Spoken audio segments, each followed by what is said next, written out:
dapat disimpulkan di sana bahwa yang menandatangani surat kuasa, baik itu perkara di pengadilan negeri maupun pengadilan tinggi, adalah orang-orang yang tidak berwenang.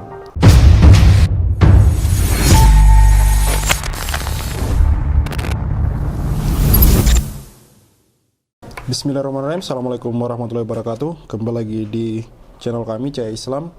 Saudaraku, sahabatku, subscriber Cahaya Islam ataupun yang baru mengunjungi channel kami, ini kami sedang bersama Pak Zaini Mustafa. Kami mengunjungi beliau di daerah Cibubur tepatnya, dan kami sekarang sedang melakukan wawancara. Saya Khalid Al-Walid di belakang kamera bersama Pak Zaini Mustafa. Dalam hal ini kita akan membahas topik apa ini, Pak Zaini? Batu bara boleh, Mas. Batu bara ya? Iya, batu bara yang tergabung dalam jamaah Jabal Nur ya dulu. Iya. Kalau sekarang kan jadi Jabal Nur. Kenapa Jabal Nur itu, Pak? Boleh diceritakan singkatnya? Kalau Jabal Nur itu kan gunung yang bersinar kan. Iya. Tapi kalau Jabal Nur itu kan gunung neraka. Karena kan awalnya dijanjikan berinvestasi. Iya. Berinvestasi nanti keuntungannya dunia akhirat. Iya. Tapi kenyataannya setelah terkumpul banyak lalu macet dan sampai saat ini tidak ada penyelesaian sehingga menjadi Jabal Nar. Jadi seolah-olah neraka gitu. Gunung neraka. Oke, Pak Zaini Mustafa, di channel YouTube saya itu ada beberapa orang yang berkomentar. Saya tidak tahu yang berkomentar ini siapa karena akunnya anonim. Dan terus terang ini juga membuat saya tersinggung karena saya terus terang mendukung perjuangan Pak Zaini Mustafa yang sering mengatakan bahwa Pak Zaini Mustafa ini berjuang di jalan amar ma'ruf nahi mungkar. Dan saya bisa bersaksi untuk itu gitu karena saya melihat sampai sejauh ini perjuangan Pak Zaini Mustafa. Itu ada beberapa orang yang berkomentar bahwa dalam kasus-kasus ini yang berkaitan dengan Yusuf Mansur, Pak Zaini Mustafa itu mencari panggung gitu. Nah, gitu. Mohon Pak Zaini Mustafa jelaskan apakah benar tudingan itu atau tidak, Pak Zaini? Iya, itu kan orang-orang yang tidak senang dengan perjuangan aja, Mas.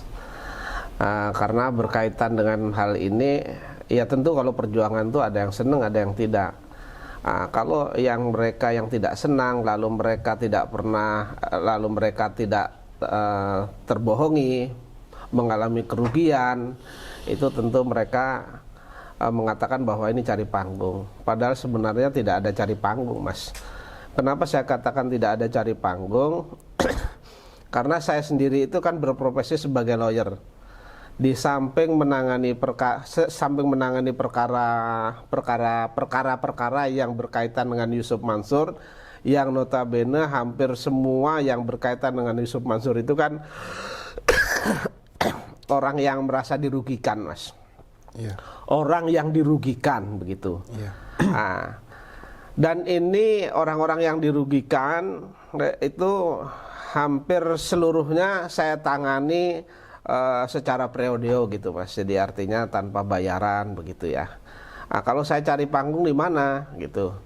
Kalau saya menangani ini secara periode, tentu saya mengorbankan waktu, kemudian mengorbankan biaya dan lain sebagainya.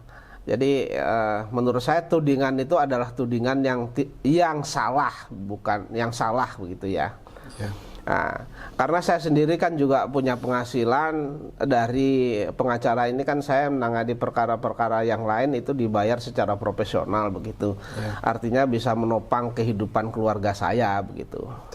Dan teman-teman YouTuber sendiri kan tidak pernah juga saya tarik sedikit pun ketika mewawancarai saya, baik itu YouTuber maupun wartawan. Ketika mereka mau mewawancarai saya itu kan saya tidak pernah menarik, sama sekali nggak pernah. Minta uang parkir aja nggak pernah gitu, Mas. Bahkan Pak Zaini yang keluar duit ya? Iya, bahkan saya yang keluar duit. Kalau saya lagi punya duit, ayo kita makan, ayo kita minum, kan gitu. Jadi artinya kalau saya dituding mencari panggung atau sebagai panggung saya, itu jelas keliru.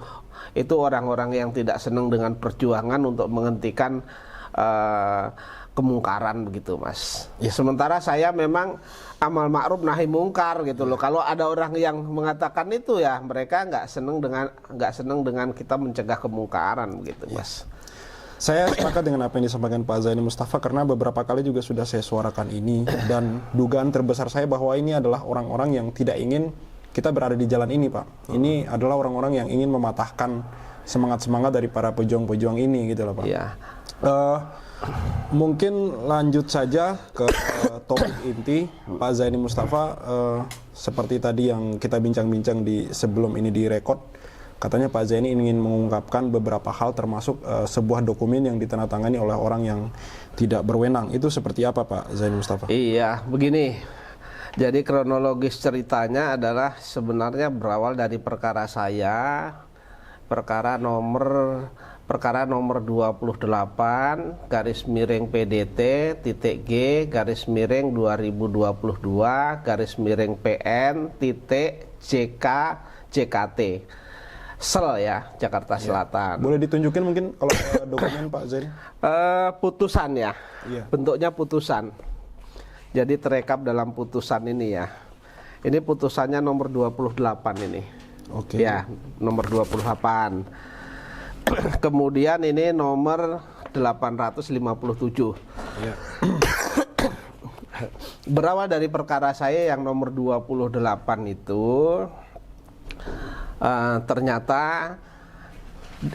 ternyata salah satu tergugat itu memberikan kuasa kepada kuasa hukum dan sesuai dengan dokumen yang dibuktikan oleh kuasanya tersebut ya.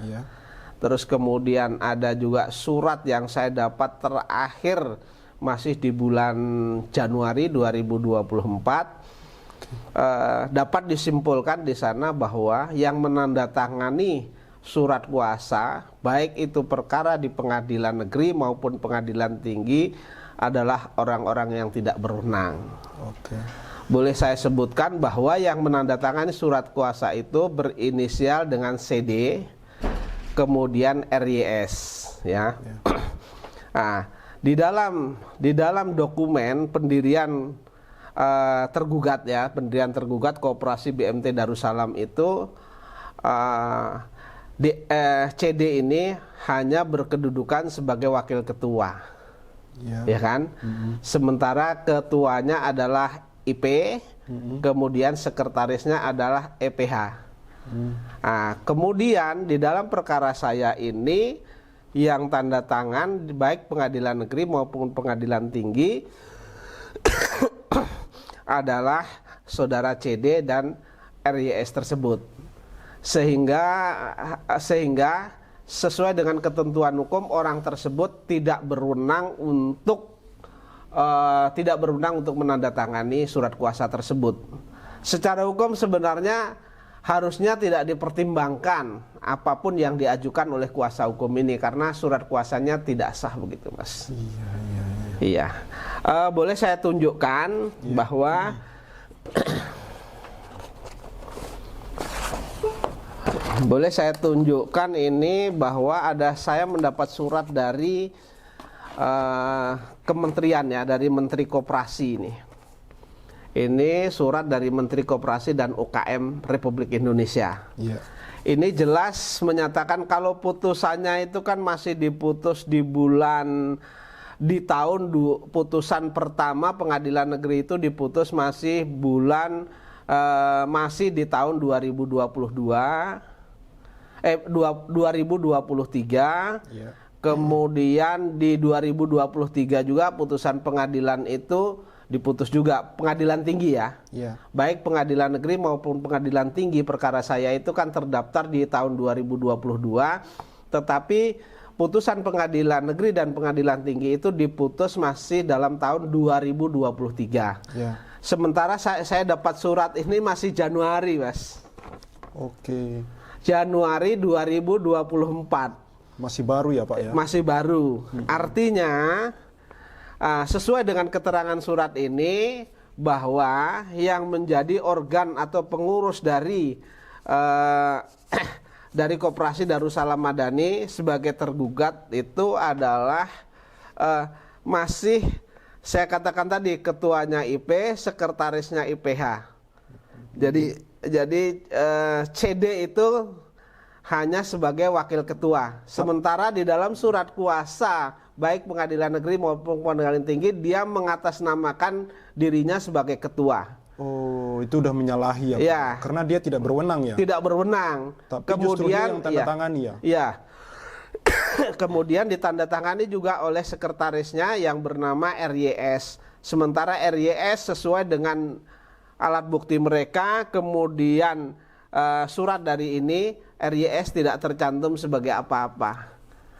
Ya, sehingga itu adalah yang tanda tangan dalam surat kuasa itu orang yang tidak berwenang. Berkaitan dengan masalah ini, saya juga sudah melaporkan 2 orang ini, CD dan RYS ini ke Polda Metro Jaya.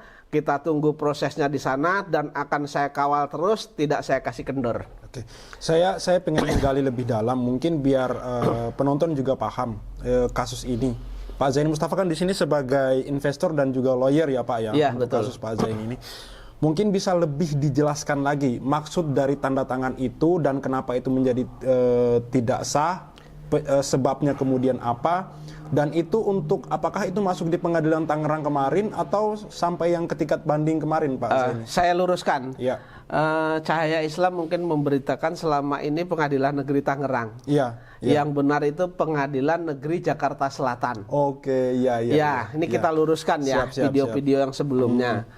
Jadi perkara di Pengadilan Negeri Jakarta Selatan yang nomor 28 garis nomor 28 2022 itu khusus perkara investasi saya pribadi. Iya. Ya, investasi saya pribadi.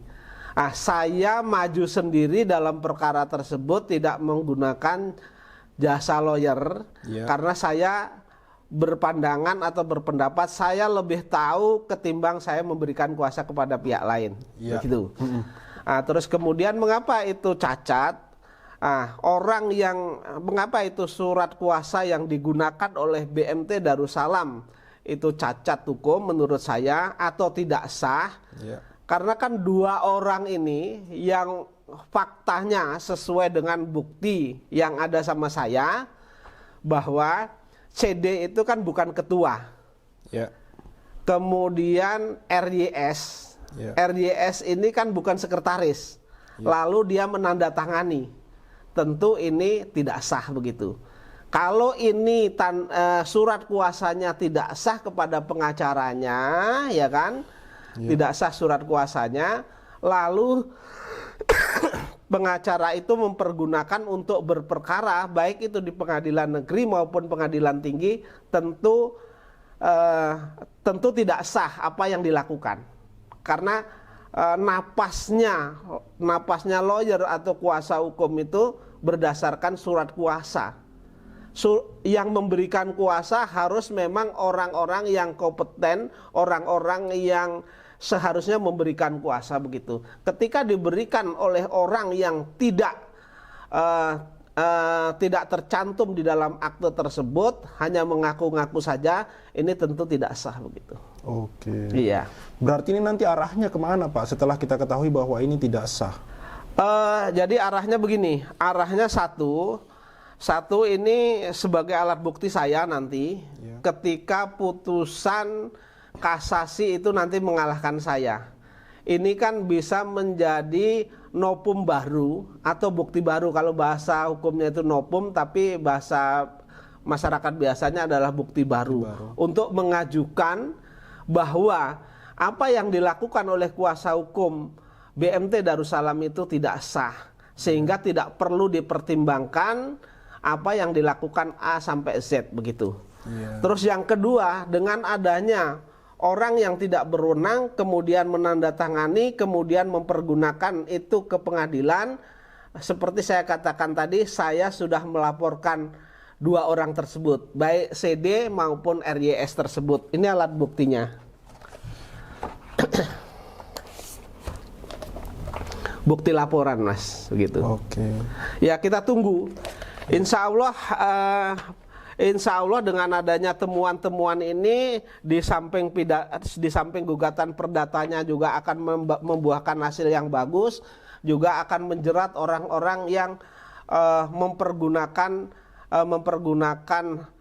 hak orang lain atau mereka melakukan tindakan hukum tapi tidak sesuai dengan haknya atau kapasitasnya begitu. Iya. Untuk terakhir mungkin masih ada yang mau disampaikan Pak Zaini Mustafa terkait kasus ini? Jadi perkara ini memang perkara ini saya sampaikan begini ya, memang banyak orang yang pesimis, ya kan? Ini bukan hanya netizen saja yang pesimis, kok masih berjalan di tempat begitu kan? Ini pun awalnya dari kelompok-kelompok kita juga nih, orang-orang yang investor saja itu pesimis mas sebenarnya. Tetapi saya punya keyakinan bahwa segala sesuatu itu manjada wajadah. Siapa yang bersungguh-sungguh mereka akan mendapat begitu ya. Jadi saya berpikiran kalau ini kalau perkara JBN investasi batu bara yang tergabung dalam JBN ini tidak saya ungkap ya kan, pasti akan tidak ada hasilnya. Tetapi kalau saya ungkap masih ada dua kemungkinan, berhasil atau tidak berhasil. Betul. Tetapi efek atau hasil daripada saya mengajukan gugatan ini sehingga kalayak rame itu tahu, sehingga nanti kalau ada investasi yang digalang oleh orang-orang yang saya gugat ini, Yusuf Mansur dan kawan-kawan ini, masyarakat sudah tahu. Oh ini pernah terjadi perkara ini dan dari 2010 sampai 2014 itu belum kelar loh mas.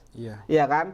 Mereka bisa berpikir ulang untuk melakukan hubungan bisnis dengan Yusuf Mansur dan kawan-kawan atau kroni-kroninya ini begitu. Itu saja.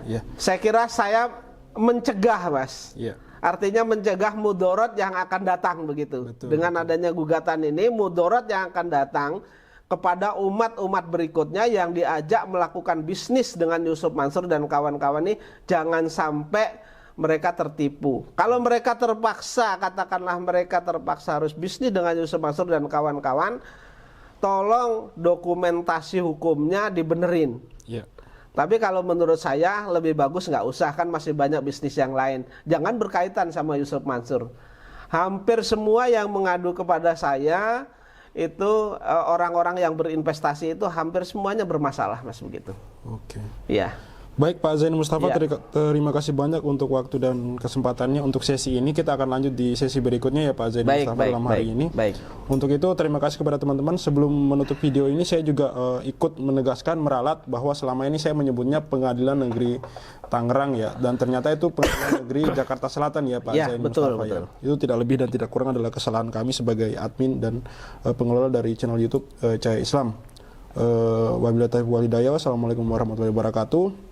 Saya Khalid Al-Walid dan di hadapan saya adalah Pak Zaini Mustafa undur diri. Wassalamualaikum warahmatullahi wabarakatuh. See you on the next videos.